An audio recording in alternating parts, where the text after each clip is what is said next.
ఇవాళ ఏమంటారు? ఈ రోజు చూడండి బోల్డ్ అండ్ ఐటమ్స్. ఏంటది? Sunday special chicken curry egg. ఈ కొద్దిగా ఊడిపోయి ఇదేంటిది? ఇదేమో చికెన్ పకోడీ. చికెన్ పకోడీ సాయంకాలం మందులోకి అయిపోయా బామంటే వెయ్యు కానీ అందరూ తింటామని మీరు ఒక్కరే తినేస్తారుగా. పెరుగు పచ్చడే సూపర్, నాకు ఇష్టం. మజ్జిగ పులుసు అంటారు దాన్ని. అదే పెరుగు పచ్చడి అంటే అదే. చారు చారు సూపర్. ముందు పకోడీ తిని టేస్ట్ చెప్పండి ఎలా ఉందో. బాగుందా? స్పైసీగా ఉందా? మీకు నచ్చినట్టు? నిమ్మకాయ పిండుకొని బాబా బాబా బాబా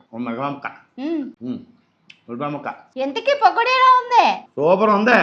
బాగుందా? మీకు నచ్చిందా? సాయంకాలం పెడితే 2 ప్యాకెట్లు ఎక్కువ ఇద్దాం. అందుకనే సాయంకాలం పెట్టకుండా మధ్యాహ్నం పెట్టాం. అదే సూపరా. రేపు పొద్దున మన వ్యాపారం ఏమైనా బాగోలేదు అనుకో, చికెన్ కొట్టు ఎట్టిచ్చేస్తాను, ఇది ఎట్టిచ్చేస్తాను, పకోడీ కొట్టు.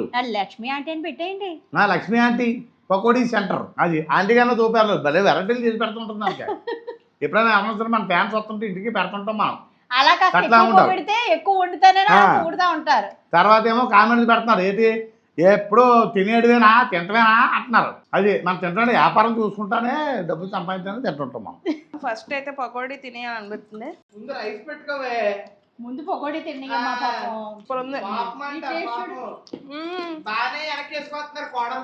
మరి కోడలి పిల్లలు రా బాబు. ఒక చికెన్ టేస్ట్ చూపిస్తాను. మీరు కామెంట్ చేయండి, అంత మంచి కోడపిల్లలు ఉంది కాబట్టి చికెన్ ముక్క ఇచ్చింది అని. అత్తమాను అత్తయ్య మావయ్య గ్రేట్ అన్నం కాదు, ఇది కూడా కామెంట్ చేయండి. అందరూ అంటాం కదా, మేము అంటున్నాం కదా, మా కోడలు సూపర్ గ్రేట్. నేను మాట చెప్పనా నీకు అన్నిటిలో నాతో పోటీ అన్నమాట. మందు కొట్టు వాళ్ళు ఏం చేస్తారో అన్ని చేస్తారా. మందు ఆగదు కానీ మొత్తం మందు ఆగదు కానీ ఆ పకోడీలు ఇయ్యి అది చూడు, బయట బార్లో తింటారు చూడు, చిల్లీ చికెన్లు స్పైసీ కారాలు ఇవే కావాలి దీనికి. అది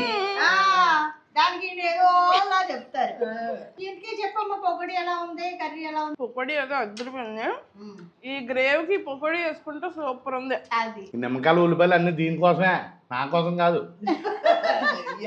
అంటే వీడియో అయిపోయాక తిందాం, ముందు బాగోదు అనుకున్నాను, రివీల్ చేస్తారు. చికెన్ కర్రీ సూపర్ ఉంది. నేను పకోడీ బాగుంటుంది అనుకున్నా, చికెన్ కర్రీ కూడా చాలా బాగుంది. సూపర్. ఈ మధ్యన మా ఇంట్లో అన్ని అద్దరిపోతున్నాయి. రెసిపీ కూడా పెడుతున్నాను, అందుకని మీరు కూడా ట్రై చేసి అద్దరిపోయిందని కామెంట్ చేయండి. గుర్తుపెట్టుకోండి, మీకన్నా తోపు ఎవరు లేరు.